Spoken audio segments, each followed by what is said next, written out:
Shalom saudara yang dikasihi Tuhan Yesus Kristus, selamat pagi, salam sejahtera buat saudara semua dimanapun saudara berada. Damai dan sukacita oleh Roh Kudus melimpah senantiasa dalam hati dan kehidupan saudara semua.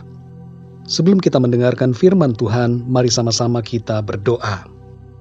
Bapa kami yang di sorga, Bapa di dalam nama Tuhan Yesus Kristus, kami mengucap syukur untuk kemurahan Tuhan sampai saat ini. Terima kasih untuk perlindungan-Mu dan berkat-Mu di sepanjang malam hingga pagi hari ini. Saat ini ya Tuhan, kami rindu untuk mendengarkan sabda firman-Mu.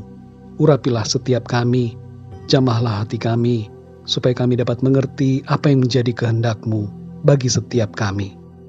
Terima kasih ya Tuhan, dalam nama Tuhan Yesus Kristus kami berdoa dan mengucap syukur. Haleluya, amin. Saudara yang dikasihi Tuhan, ayat renungan kita pada saat ini terdapat di dalam Matius 10 ayat 34 sampai 42. Tertulis demikian, "Jangan kamu menyangka bahwa aku datang untuk membawa damai di atas bumi. Aku datang bukan untuk membawa damai, melainkan pedang. Sebab aku datang untuk memisahkan orang dari ayahnya, anak perempuan dari ibunya, menantu perempuan dari ibu mertuanya, dan musuh orang ialah orang-orang seisi rumahnya. Barang siapa mengasihi bapa atau ibunya lebih daripadaku, ia tidak layak bagiku. Dan barang siapa mengasihi anaknya laki-laki atau perempuan lebih daripadaku, ia tidak layak bagiku. Barang siapa tidak memikul salibnya dan mengikut aku, ia tidak layak bagiku. Barang siapa mempertahankan nyawanya, ia akan kehilangan nyawanya.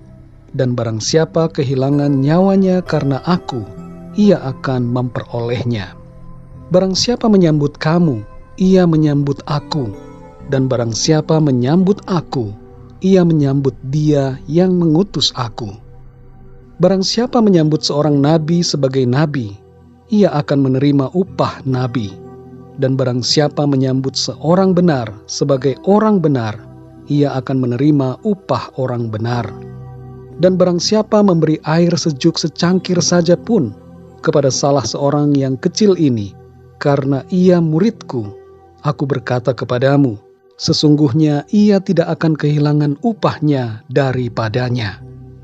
Saudara yang dikasihi Tuhan, Tuhan Yesus adalah Raja Damai yang memiliki sifat damai, sebagaimana tertulis dalam Yesaya 9 ayat 5, Matius 5 ayat 9, dan Roma 5 ayat yang pertama. Ayat 34 dalam perikop ini tidak bertolak belakang dengan sifat dan misi Kristus dalam membawa damai, dan tidak pula bertolak belakang dengan perintahnya untuk mengasihi.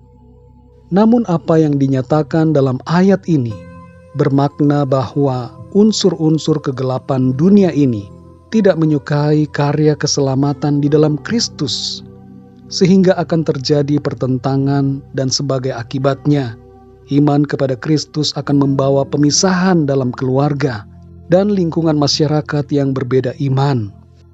Iman kepada Kristus memisahkan orang percaya dari dunia dan orang-orang berdosa.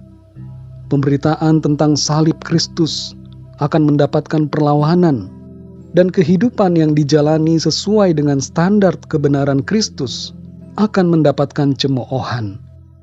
Saudara yang dikasihi Tuhan, dalam ayat yang ke-37, Tuhan Yesus menekankan pentingnya untuk mengasihi Dia lebih daripada mengasihi ayah dan ibu atau anak kita.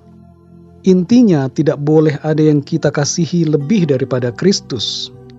Tuhan Yesus harus menjadi yang terutama dan prioritas dalam hidup kita.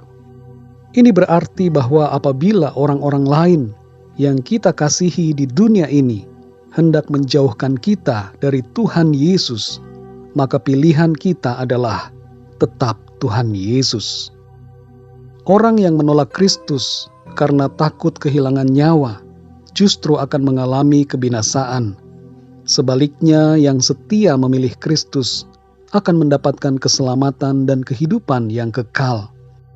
Dalam ayat yang ke-40, Tuhan Yesus mengatakan suatu kebenaran, yaitu bahwa orang yang menyambut murid Kristus, berarti orang itu menyambut Tuhan Yesus, Dan orang yang menyambut Tuhan Yesus, berarti orang itu menyambut Sang Pencipta semesta ini. Sebab Tuhan Yesus datang dari sorga, dan Dia adalah Allah, sebagaimana tertulis dalam Yohanes 1, ayat 1-14.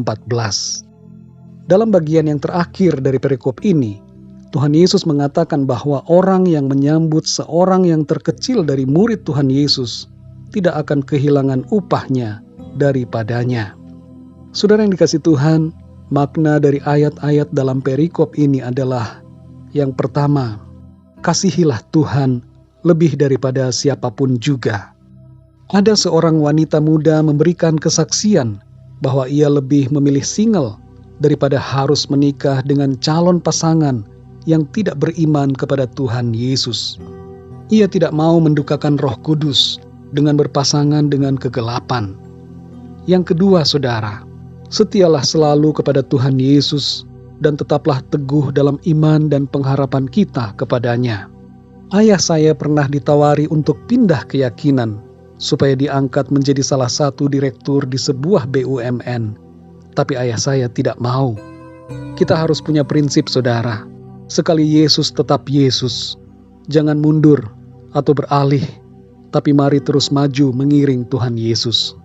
Yang ketiga, saudara, mengikut Tuhan Yesus harus rela memikul salib setiap hari.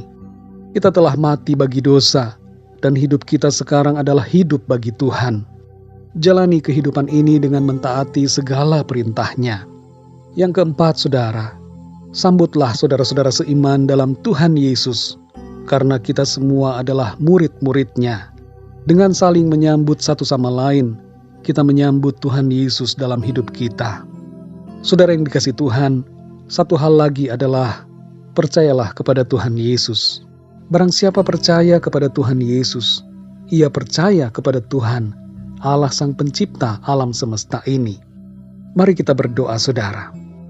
Bapa kami yang di sorga, Bapa di dalam nama Tuhan Yesus Kristus, kami bersyukur untuk firman-Mu hari ini, yang membimbing kami untuk lebih lagi mengasihi-Mu dan mengutamakan Engkau dalam kehidupan kami.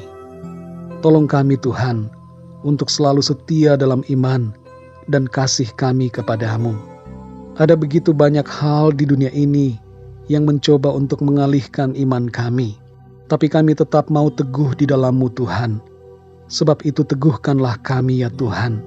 Kuatkanlah kami untuk mampu memikul salib-Mu setiap hari, dan ajar kami untuk saling menyambut satu sama lain sebagai sesama murid-Mu. Terima kasih Tuhan Yesus.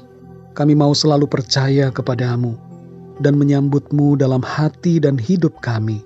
Pimpinlah kami di sepanjang hari ini. Tuntun dan berikan kami hikmat-Mu untuk menjalani aktivitas kami sesuai dengan yang Tuhan kehendaki. Dan biarlah hidup kami hari ini memuliakan nama-Mu Tuhan. Terima kasih Tuhan. Dalam nama Tuhan Yesus Kristus, kami berdoa dan mengucap syukur. Haleluya. Amin. Puji Tuhan, saudara yang dikasihi Tuhan, saya percaya firman Tuhan menjadi berkat dan kekuatan buat saudara semua. Dan Roh Kudus akan menolong saudara untuk lebih lagi memahami kebenaran firman Tuhan dan memampukan kita semua untuk hidup dalam kebenarannya. Tuhan Yesus memberkati saudara semua. Sampai jumpa dalam renungan yang berikutnya. Haleluya.